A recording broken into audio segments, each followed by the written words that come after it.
Hey, I'm Michael, CEO and founder of Living.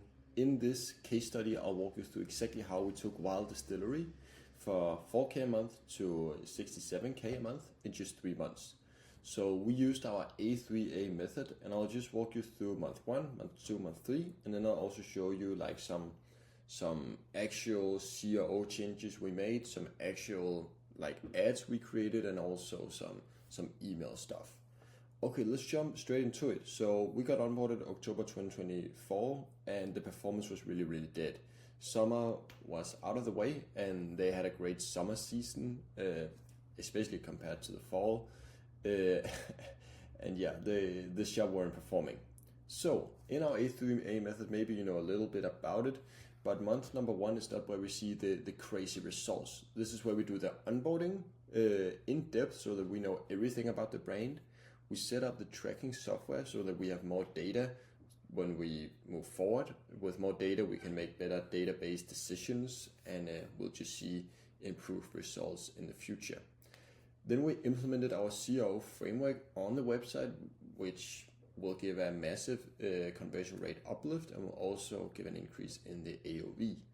Then we also set up our value email SMS system inside of Klaviyo, which also gave some pretty good results, which you will see later.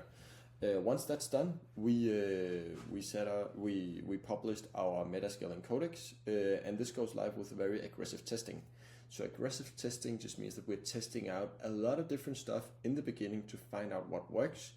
And once we found out the angles that works, the creative that works, the products that works, then we double down on that.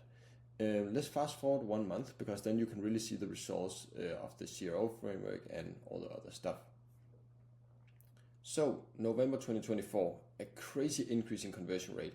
I also do want to mention that this brand didn't run any like Black Friday deals, so it's not, because you can also see that in the sessions over here. Like there's no Black Friday stuff. This is just a totally normal month after we increased the conversion rate. So a 300% conversion rate uplift. This store was also doing really bad on the website. That's why we were able to make such a huge uplift. But yeah, a 400% revenue uplift. This is in Danish crowns. We have our headquarters in Denmark, Copenhagen. But this is equal to 21K. So in November we found the profitable setup based off our aggressive testing, and we started out our CRO split testing, and we also started out sending email campaigns 2 to 3 times per week. So we always test every single month. I don't want to repeat that too much, but like we test out stuff on the website, we test out stuff in our emails, and we also test stuff in our ads. Now we found the profitable setup, so now all we got to do is just scale it up, and that's what we did in December. So you can see our sessions. We had a 136 increase in sessions. We had a 200% uplift in total sales. And we also saw a minor increase in conversion rate. This is also due to our testing, like our CRO testing that we always do. Again, so we always test, we always send out email campaigns. Here we just really scaled up on Meta. And then because we saw more sessions, we also wanted to set up omnichannel retargeting, because once you have a lot of people in your store, people are gonna drop out of the funnel, and then we just wanna catch them. We wanna get them back into our website. So therefore, we set retargeting on Google up as well. Once you have even more sessions, we also want to set up a third retargeting channel, but this was not the case for this store, as 25K is not that much. But yeah, a pretty good case, and this is our overall strategy that we use for small e-com stores, but also for the really big giants. So month number 1, ground foundation, build a strong foundation. Month number 2, find the profitable setup. In month number 3, scale up the profitable setup without compromising your ROI. And then you just scale it up, and then you can go wherever you want to go. Okay, I also do want to share some actual work. So I believe it's down here.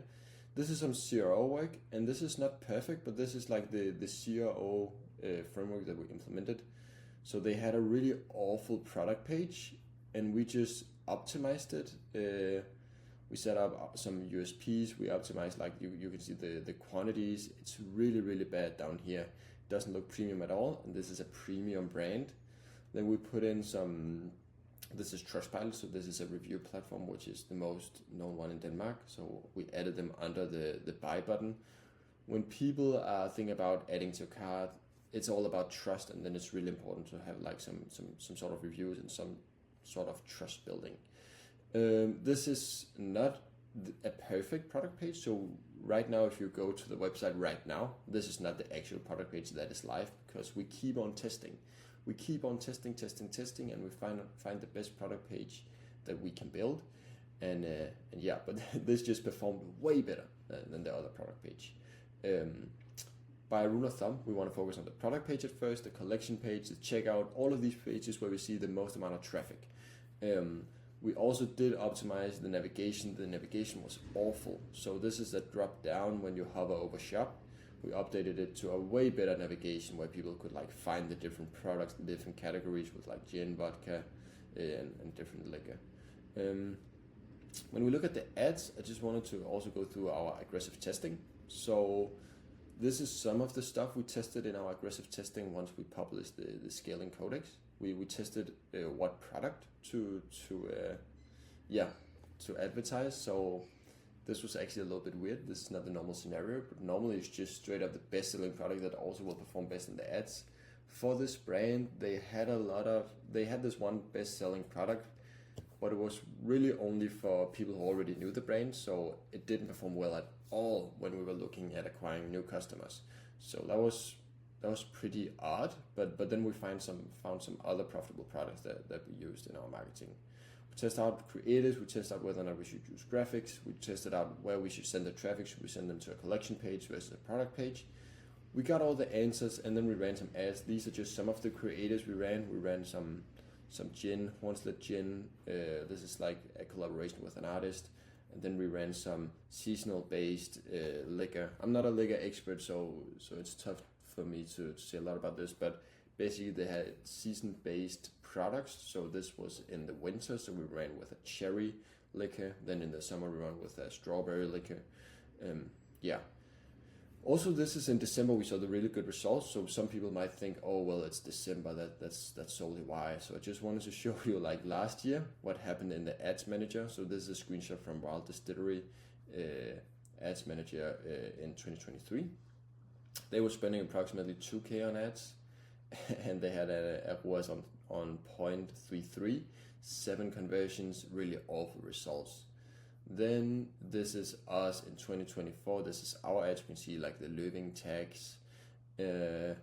We spent 50k Danish crowns. That's maybe like 8 or 9k USD, and we generated 300k Danish crowns, which is 45k maybe. I was on 6, so the results are just crazy. Like a huge difference. It can make a huge difference if you have an optimized website and if you actually know what you're doing inside of Meta. Okay, so for the email marketing, I just want to show like an overall business overview. So a 200% uplift in attributed revenue after we implemented our flows and after we start setting up campaigns. So you can see the flows were generating a ton of revenue. 58% of the revenue were generated through flows, which is crazy. And yeah, we also implemented quite a few flows. This is just part of our system and part of our framework. So yeah, I don't want to go too much in depth with the email marketing. I could show you way more. I could show you like each different ad. I could show you the copy. I could show you all of the different stuff we implemented on the website. Then this case study would be crazy long. So I don't think that would be the best way to do it.